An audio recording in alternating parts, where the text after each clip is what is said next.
November 2011. Russian city of Nizhny Novgorod, a disturbing mystery had the community on edge. For months, cemeteries had been desecrated, flowers stolen, headstones defaced, graves torn open. Anger was boiling over, but no one knew who was behind it. Then, a tip reached the police. It led them to a cramped, dimly lit apartment belonging to 45-year-old historian Anatoly Moskvin, a quiet academic known for his fascination with local cemeteries. When officers stepped inside, they expected to uncover stolen relics or historical documents. Instead, they froze in place. Everywhere they looked were life-size dolls, seated neatly on chairs, propped against walls, even tucked into small beds. Each wore bright children's clothes, some with stockings, others with ribbons tied in their hair. But these weren't dolls. They were the preserved bodies of 29 young girls, stolen from their graves. What makes this story so chilling isn't only what Anatoly did, but why. A twisted collision of brilliance and madness, grief and obsession, and a chilling reminder of how untreated mental illness can spiral into something unimaginable. This is the story of the doll maker of Russia. Anatoly Moskvin was born in 1966 in Gorky, now in Nizhny Novgorod. As a boy, he showed an unusual sensitivity to death and ritual. He later recalled a traumatic moment in childhood when, at a funeral, adults forced him to kiss the waxy face of a dead girl.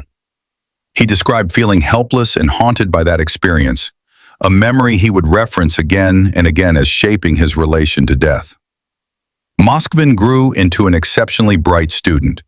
He studied philology and Celtic studies at Moscow State University, became fluent in 13 languages, and he published dictionaries and translations and contributed to local periodicals. Professionally, he was regarded as a careful, if reclusive, academic, knowledgeable about folklore, burial rites, and the history of cemeteries. But alongside that public persona, he cultivated a private life centered on graves, rituals, and solitude. As an adult, Moskvin called himself something like a necropolist, a person who studies cemetery inscriptions and burial customs. He walked or traveled to hundreds of graveyards, inspecting epitaphs, photographing headstones, making rubbings and maps, and sometimes sleeping overnight on graves as part of his ritual practice. What colleagues and neighbors saw as eccentric research gradually hardened into a spiritual conviction. He came to believe that the recently dead, especially children, could be reached and might call to a receptive listener. People around him noticed odd behavior, long solitary walks in cemeteries, sleeping outdoors, and obsessive attention to obituaries.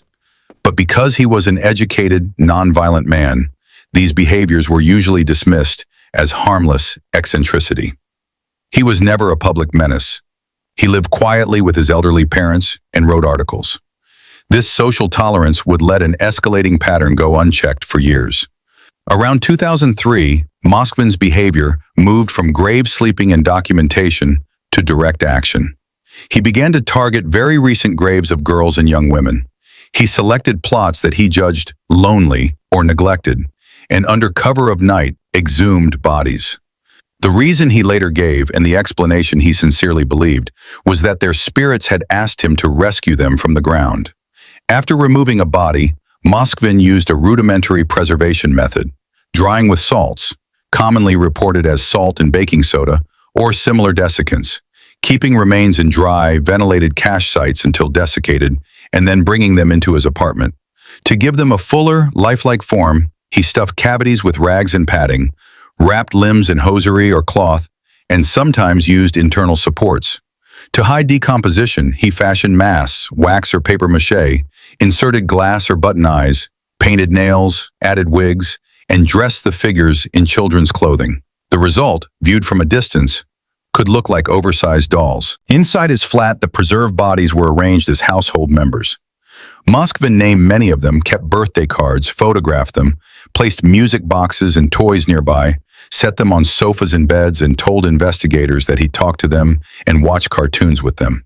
He celebrated personal milestones for these figures. In his mind, this was care and rescue. To outside observers, it was a grotesque, ritualized desecration of the dead. He didn't act spontaneously. Moskvin kept meticulous records, maps marking cemetery locations, obituary clippings, photographs, and even video footage of grave sites, and sometimes nameplates or markers removed from headstones. These artifacts showed premeditation and years of planning and made clear that the activity had continued for many seasons. In late 2011, local authorities were investigating a string of grave desecrations, initially focused on vandalized Muslim graves and treated as possible hate crimes. Because Moskvin had published widely about cemeteries and had been seen at many sites, his name surfaced. Investigators seeking anyone with detailed knowledge of headstone locations identified him as someone to question and ultimately decided to search his flat. On November 2, 2011, police executed a search warrant at Moskvin's apartment in Nizhny Novgorod. Inside, they found rows of life-size dolls, dressed and posed, and only after closer inspection realized these were mummified human remains. Initial press accounts varied. Some said 26, but the final count reported by investigators reached 29 bodies. The flat contained not only the preserved corpses, but music boxes, handmade clothing, nameplates, cemetery maps, obituary clippings, and photographs. Officers and forensic technicians were confronted with an eerie domestic tableau that combined craft, ritual, and human remains. Moskvin's elderly parents, who sometimes lived in the flat, told investigators they believed their son had been making elaborate dolls or art projects. For many families of the exhumed children, the revelation was shattering. Parents were forced to confront the knowledge that their child's grave had been disturbed, that a stranger had removed and displayed the remains. The emotional damage to these families was profound. Many had to rebury their children under secure, supervised conditions. Forensic examinations focused on establishing cause of death, post-mortem handling, and whether any sexual crimes had occurred. Investigators reported no evidence of sexual assault. Rather than evidence of violent tampering of the corpse at the time of death, the files emphasized the pattern of exhumation, desiccation, masking, and staging. The acts were criminal, desecration of graves and handling of remains, but distinct from homicide or sexual violence in the forensic record. When questioned, Moskvin spoke in calm, matter-of-fact terms. He insisted the dead had called to him and that he had been trying to rescue them, even waiting for science or ancient ritual to restore them. He invoked Celtic and other folk practices that suggested sleeping on graves to commune with spirits. He also cited deep loneliness and a thwarted wish to adopt as emotional motives. Denied adoption and deprived of a family life, he said he had created a family from the dead. A court-ordered psychiatric evaluation diagnosed Moskvin with paranoid schizophrenia, finding that he suffered delusions and hallucinations that impaired his ability to understand the criminality of his acts. In May 2012, a Russian court ruled him unfit to stand trial and ordered indefinite compulsory psychiatric treatment rather than prison. This ruling meant he would remain in secure psychiatric care and be reevaluated periodically. It reflected the medical view that his actions stemmed from a severe psychiatric disorder. Over the next years, doctors in Moskvin at times petitioned for less restrictive care or outpatient treatment. Reports mention attempts around 2016-2019. Those petitions triggered public outrage and strong opposition from victims' families and the community. It was passive psychiatric care that he was 11 down. Courts ultimately denied release petitions, and Moskvin remained institutionalized. The public reaction in Russia was intense.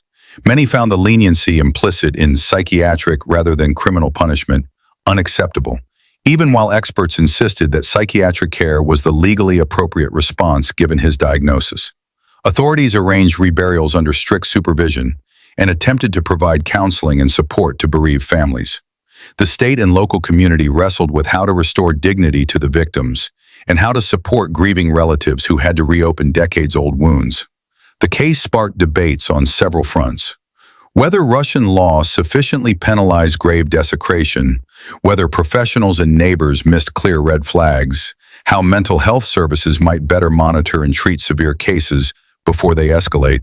He comes to the patient desecrating, an infirm, in how to balance psychiatric treatment with public safety and victims' needs. It also raised uncomfortable questions about how society labels and tolerates eccentricity until it becomes harmful. Media coverage, documentaries, articles, and artistic responses followed. The story circulated widely as a cautionary, uncanny tale. A scholar turned caretaker of the dead, a man whose erudition fed his delusions. It became shorthand for the unsettling overlap of intelligence, ritual knowledge, and untreated mental illness. The apartment, dubbed informally in press reports as a house of dolls, remained a lasting image. The Moskvin case is often discussed less as a criminal thriller and more as a cautionary psychological parable. What an unresolved trauma, chronic loneliness, obsessive scholarship, and untreated psychosis can combine into acts that are legally and morally confounding. It highlights gaps in community response and mental health outreach, and the difficulty of identifying when eccentric behavior crosses into dangerous pathology. As of the most recent public reports, Moskvin remains confined to psychiatric care. The legal chapter closed with a medical instead of penal solution, but the human consequences continue. Victims' families live with renewed trauma, the community debates prevention and care, and the case remains a stark reminder that some of the most disturbing wrongs are committed not in violence, but in prolonged, unnoticed violation. The case of Anatoly Moskvin blurs the line between intellect and madness. He was a man of extraordinary knowledge, fluent in 13 languages, yet consumed by delusions so powerful they erased moral boundaries. He remains confined, not as a killer, but as a man who tried to rewrite death itself. His story forces us to confront uncomfortable truths about untreated mental illness, societal neglect, and how eccentricity can mask something far more disturbing. If you found this story chilling, there are many more like it waiting to be told. Subscribe so you don't miss the next deep dive into the world's strangest and most unsettling true cases. And let me know your thoughts in the comments below.